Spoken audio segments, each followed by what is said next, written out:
दोस्तों, जीवन में धोखा खाना भी बहुत जरूरी है, क्योंकि चलना माँ बाप सिखा देते हैं, लेकिन संभलना खुद ही सीखना पड़ता है।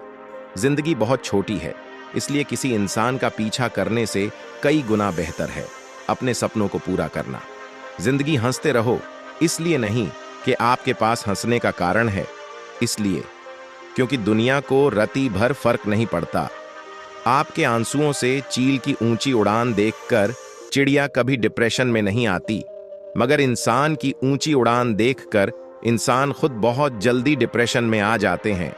अक्सर हम जीवन में सोचते हैं कि हमने जीवन में ऐसा कोई पाप नहीं किया, फिर भी हमारे जीवन में इतना कष्ट क्यों आया।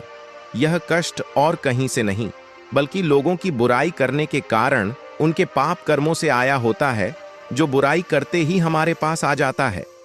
बहुत समय पहले की बात है। एक गांव में एक गरीब पंडित अपनी पत्नी के साथ रहता था। एक दिन की बात है, पंडित कुछ काम के लिए शहर गया था, तो वह अब अपने गांव जा रहा था। तब उसने देखा कि रास्ते में एक चिड़िया एक रोटी को पकड़कर एक खेत में खाने की तैयारी कर रही थी। तभी निराश होकर आकाश की तरफ देखते हुए कहा, दूसरे को दुख देना अच्छी बात नहीं है। उस दिन चिड़िया बहुत निराश हो गई। बाद में चिड़िया जब रोटी के बारे में सोचती तो पंडित को श्राप देते हुए कहती है, जिस तरह तुमने मुझे निराश किया, तुम भी उसी तरह एक दिन निराश होगा। रोटी के बारे में सोचते सोचते चिड़िया ने कुछ दिनों तक कुछ नहीं खाया और भूख के वह मर गई, जबकि पंडित वह रोटी को अपने घर ले गया और खुशी के साथ रोटी को खा लिया। कुछ दिनों के बाद पंडित के घर एक पुत्र का जन्म हुआ। लड़का देखने में इतना सुंदर था कि जो भी उसे देखता अपने हाथ में उठा लेता था। माँ बाप उसे देखकर भूख प्यास भूल जाते। धीरे धीरे लड़का बड़ा हो गया। रूप गुण से भरपूर लड़के को देखकर माँ बाप की खुशी का कोई ठिकाना नहीं था। लड़का इतना प्यारा था कि माँ बाप उसके बिना एक पल भी नहीं रह पाते थे। लड़का जब युवक बन गया, तभी विधाता की विडंबना के चलते निष्ठुर काल ने पंडित और उसकी पत्नी की खुशी छीन ली। जिस दिन लड़का मृत्यु को प्राप्त हुआ, उसके बाद माँ बाप के आंसू रुकने का नाम नहीं ले रहे थे। दोनों ने खाना पनाह छोड़ दिया और दिन रात दोनों छाती पीटते हुए कहते, पत्थर दिल यम ने हमें जीते जी जला दिया, अगर सुबह शाम उसे खूंटा जाए तो उसे कैसा लगेगा। यह कहकर पंडित रोज चिड़पटक हुए कहने लगा कि यम का कलेजा कूट रहा है। पंडित को इस तरह रोते देख एक दिन यम ने पंडित के सपने में कहा, तुम जो सिर पटकर रो रहे हो, बेटे के लिए रो रहे हो। उस बेटे को देख पाओगे तो तुम्हें मेरी बात माननी होगी। कल तुम भीतर से दरवाजा बंद करके अपने पूजा घर में सोना और 2 दिन तक किसी को भी वहां जाकर तुम्हें जगाने देना नहीं है। अगले दिन ब्राह्मण ने सपने के बारे में विस्तार से अपनी पत्नी को बताया और यम के कहे अनुसार पूजा घर के पास जाकर सो गया।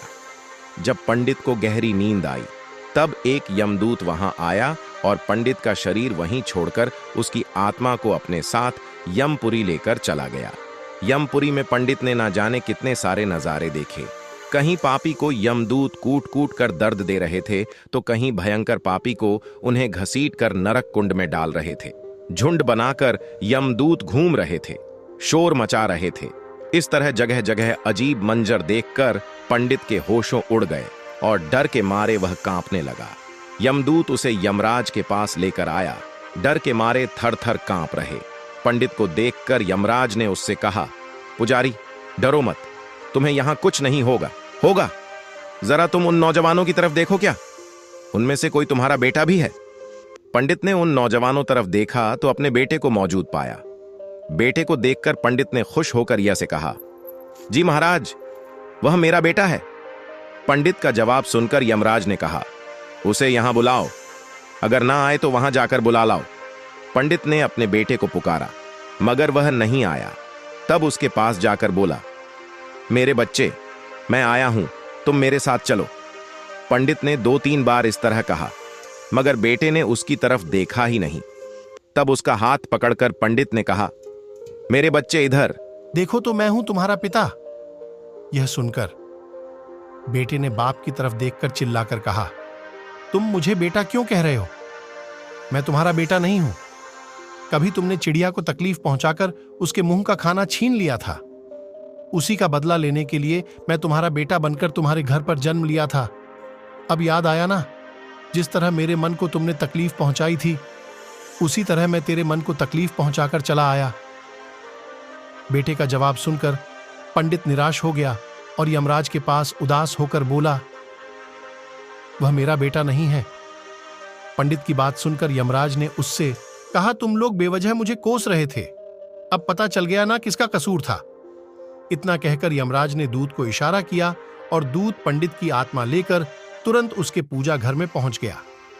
पंडित के शरीर में उसकी आत्मा डालकर यमदूत चला गया। पंडित जागते ही उसकी पत्नी को सपने का सारा हाल बता दिया और उसके बाद पंडित और उसकी पत्नी ने दिवंगत बेटे की याद में आंसू बहाना बंद कर दिया। किसी को बुरा बोलना, चुगली करना, बुराई करना, जलन व ईर्ष्या का भाव रखना, यह सब आपकी तरक्की व खुशियों को रोक देते हैं, आपके जीवन में गहरा प्रभाव डालते हैं। कर्म एक ऐसी जगह है जहां हमें उसे बुलाने की जरूरत नहीं पड़ती। हमने जो पकाया होता है हमें वही मिलता है। कर्म आखिरकार सामने आता है, जैसा बोगे वैसा ही काटोगे।